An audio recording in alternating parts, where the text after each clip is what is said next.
For over 6,000 years, the course of the Alepion realm was decided by whoever sat the Alepion throne. Before the Ander document took from them their sovereignty and power, the great servants of the Moon Elves were the sole rulers of the country, and until the year 6664 AL, none of them had led the people astray. It would be in the year 6664 that an elf by the name of Tylanese Flowermoon would accede to the throne of Alepion, and change that forever. He inherited enormous power, but proved inept at wielding it, ushering in what historians would call the Dark Days. But before we dive into the Lemon Star Rebellion, what ended Tylanese's dark rule, a moment to recap on what led to the uprising is needed. Tylanese Flowermoon was born into one of Alepion's most influential families as the youngest son of the right hand of the elder. Raised within the grandeur of Low Villa's palace, he received a distinguished education in theology, literature, languages, archery, and bladery.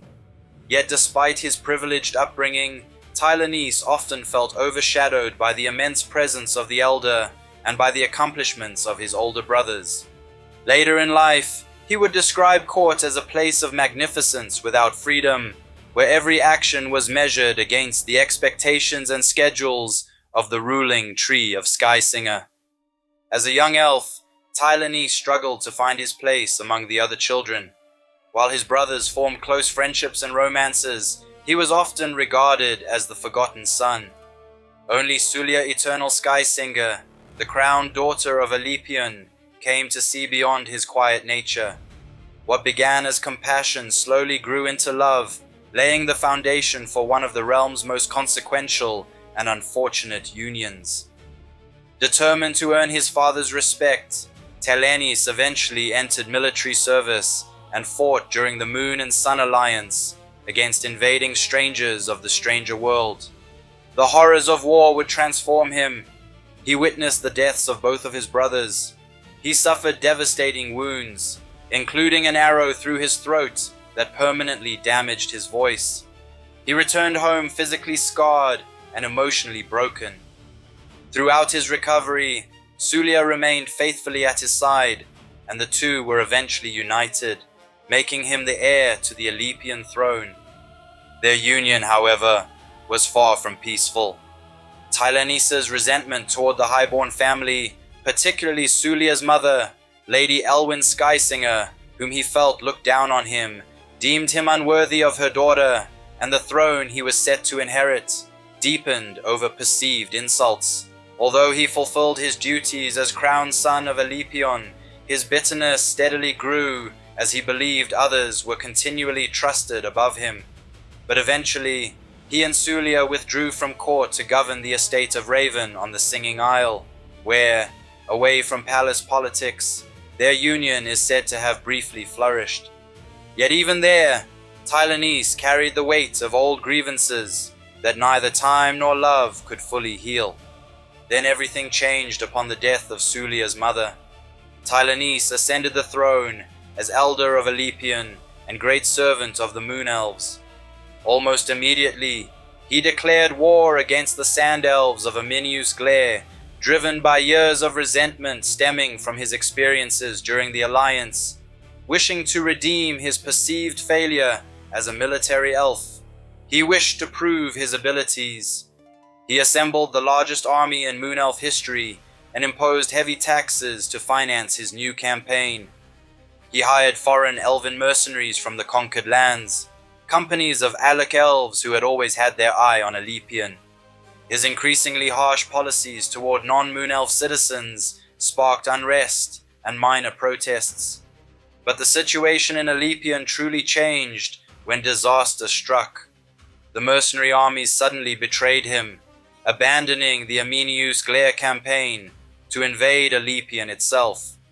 Their treachery plunged the realm into years of suffering. Half the realm fell under foreign occupation, while Tylanese refused to abandon his invasion entirely, believing victory was still within reach. The strain extended into Tylanese's union. Sulia openly opposed his taxation, his treatment of his subjects, and his refusal to seek alliances with the Sun Elves of Caian Fulas.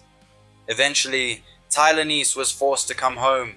His and Sulia's relationship deteriorated as Tylanese became increasingly resentful, suspicious, and isolated. Ultimately, he would brand and exile his own United One, accusing her of disloyalty, a decision that horrified the people. From that moment onward, Tylanese's reign descended into civil war. Blade Masters turned against one another in what would become known as the Dance of Blades. Temple leaders demanded his abdication. Assassinations were attempted. Rebellions erupted across Alepion. The realm fractured between loyalists who upheld the ancient Daein law, prohibiting anyone from abandoning the Elder of Alepion, and those who viewed the Elder as a tyrant. Tylanese answered opposition with executions and banishments, earning the infamous title by which history would remember him, the Dark Elder. Hey, I'm running a giveaway called Become One of the 300. I have 300 first edition physical copies left of my novel, Upon the Sands, and I'd love to send every single one to readers around the world. Here's the deal.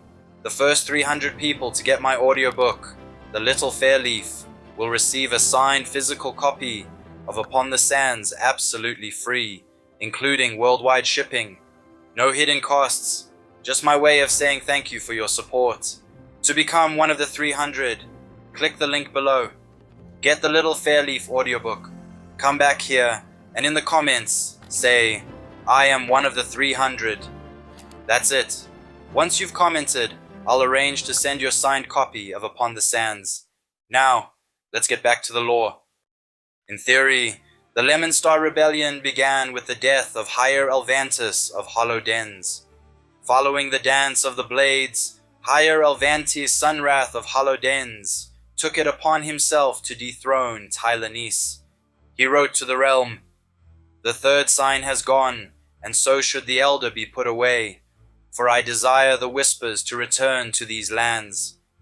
Yet when Elvantis arrived in Gleden Forest, his own forces betrayed him. Bound by the Daein law, which prohibits any moon elf from turning on the Elder or Lady of the Moon, they surrendered their hire to Tylanese, who ordered that he be brought before him in the throne room. There, without trial or mercy, Tylanese beheaded Elvantis Sunwrath himself. The deed was deemed lawful according to the Daein law, but the country at large was appalled. In the aftermath, the Elder denounced Elvantis' son, Elvantis the Sentinel. It is said that the Sentinel wept bitterly upon learning of his father's death, and became enraged against the Crescents who had betrayed him. Yet, fearing that the remaining forces of Hollow Dens could no longer be trusted, Elvantis could do little to avenge his father. In those days, however, Higher Rain Lemonstar of Hill Mallow began communicating with Elvantis in secret. Rain Lemonstar had long harbored a desire to see Hill Mallow rise in rebellion against the capital. Still, it was not until Arch-Mindfinder Avadir Bluestroke met with the two elves that the rebellion truly began. After their meeting, Higher Rain Lemonstar raised the Hill Mallow Crescents against the capital of Lovila, and according to the Nalara Chronicles, confirmed by the High Record and supported by several unofficial accounts of the Dark Reign, it was Avadir Bluestroke who devised a means of preventing another betrayal. She advised that the names of every sentinel who had marched alongside the late Higher Elvantis be gathered and entered into the headlines. Beside each name she proposed should be written, The Stranger. Her reasoning was simple. All will fear to be remembered as a stranger. The warriors you call, who hold true to the Daein law, will not support you, but those who stand against the Elder will, and nor should we fear that they will later turn against you. The council proved decisive. From that day forth, Arch-Mindfinder Avadir Bluestroke would be remembered by another name, Avadir the Wise. Though no army immediately marched from the vast city to lay siege upon the capital, Higher Rain Lemonstar withheld the taxes owed to the throne, an act that marked the first open defiance. Yet it was only when the headliners named all who had betrayed the hire of hollow dens that the rebellion took true form. Rain Lemonstar acted without delay. He proclaimed Elvantis the Sentinel as the rightful hire of hollow dens, and in the shadowed reaches of the Pilador Mountains, Elvantis gathered to himself a force of 1,200 crescents and 300 sentinels. In response to this defiance, Elder Tylanese dispatched 3 separate hosts southward with orders to apprehend the false servants of hollow dens and Hill Mallow. But when word reached him that Elvantis had been named higher, the elders' command hardened. Trees Sunwrath and Lemonstar were to fall by the blade. Facing overwhelming numbers, Elvantis resolved upon cunning rather than strength. He chose to meet one host alone, turning his bladers into archers and waging a relentless campaign of ambush and retreat. Through natural traps and swift strikes, he frustrated the elders' forces, drawing them into exhaustion and impatience. Yet the sheer size of the host slowed Elvantis' efforts until the Battle of the Hayden Plains. There, Elvantis stood with 400 warriors against the advancing host, while hidden archers closed upon his enemies' flanks. As told in the great battles of the Dark Reign, Elvantis slew his foes in bitter grief, ostensibly weeping for his father even as he fought.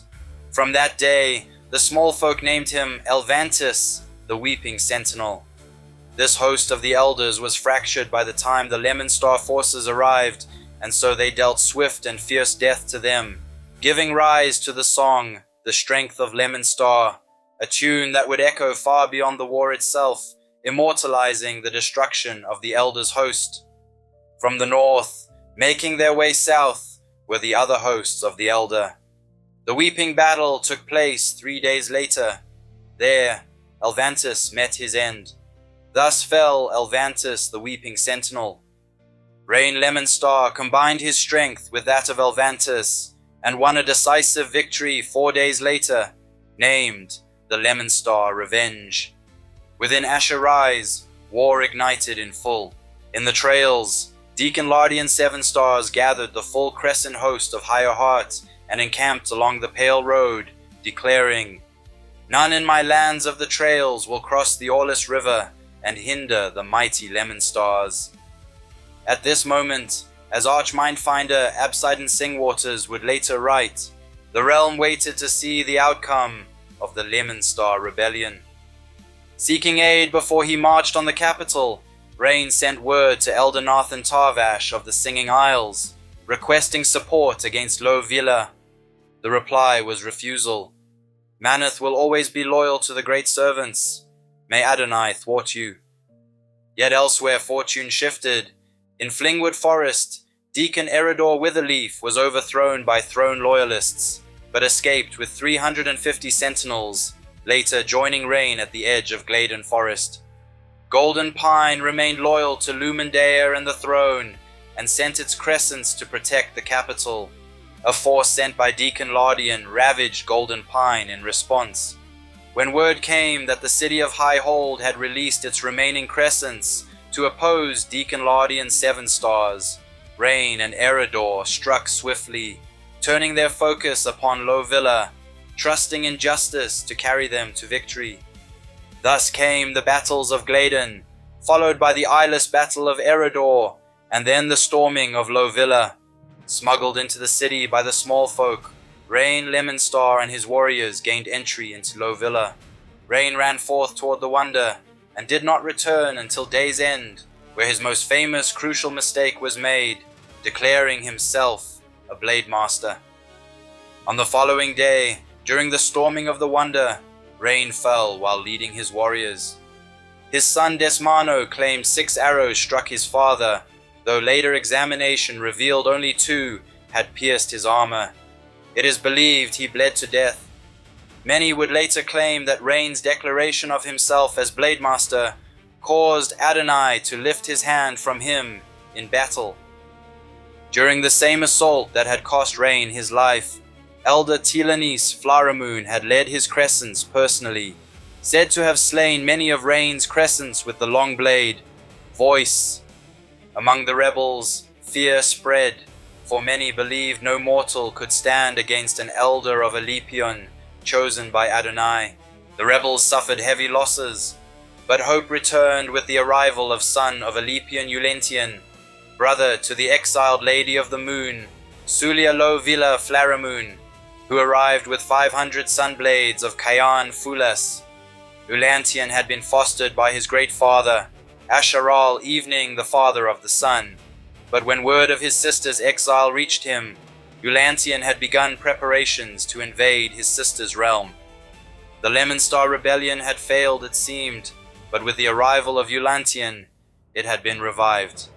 The presence of the Sun Elves shook Talanice's warriors, who, bound by the Dayan law, were forced to fight on in defense of their elder. As Absalon Singwaters later records, the son of Alepion was bent on revenge and desired above all to know where Sulia had been sent into exile. Tylanice, I believe, was overcome by fear. His United One's brother would show him no mercy. The elder's time had come. Seeing his fate, Tylanice cast himself from a fourth-floor balcony into what would be called the Dark Yard. Though he survived, his injuries were grievous. Ulantian preserved his life through sorcery, keeping him confined. Ulantian then declared to the realm, "The Dark Wars are ended. The Elder is defeated. Adonai will return." Refusing Tylanice a trial, Ulantian instead subjected him, by some accounts, to harsh interrogation and torment. At last, in the same courtyard where he had fallen, Tylannis was dragged forth. His hands and feet were severed, and Ulantian, with tears of great wrath, beheaded him with his own blade. Though Desmano and Erodor warned against such brutality, "The people will never accept you as elder if you treat your predecessor thus," Ulantian would not be swayed. Before his death, Tylannis is said to have wept endlessly, calling for his son, begging to speak with him. If true, he was denied this final mercy. Many believe that in those final hours, remorse overcame him for his deeds and for the neglectful father he had been. He would be remembered thereafter as Tylanice Flaramoon the Dark, and would be succeeded by his son, Sandarian Lovilla Flaramoon, who would later be known as the Praised, as being the one who brought in the Anda document. If you have made it this far, don't forget to give this video a like and subscribe, and don't forget my giveaway. Become one of the 300. I have 300 first edition physical copies left of my novel, Upon the Sands, and I'd love to send every single one to readers around the world. Here's the deal. The first 300 people to get my audiobook, The Little Fairleaf, will receive a signed physical copy of Upon the Sands absolutely free, including worldwide shipping. No hidden costs. Just my way of saying thank you for your support. To become one of the 300, click the link below.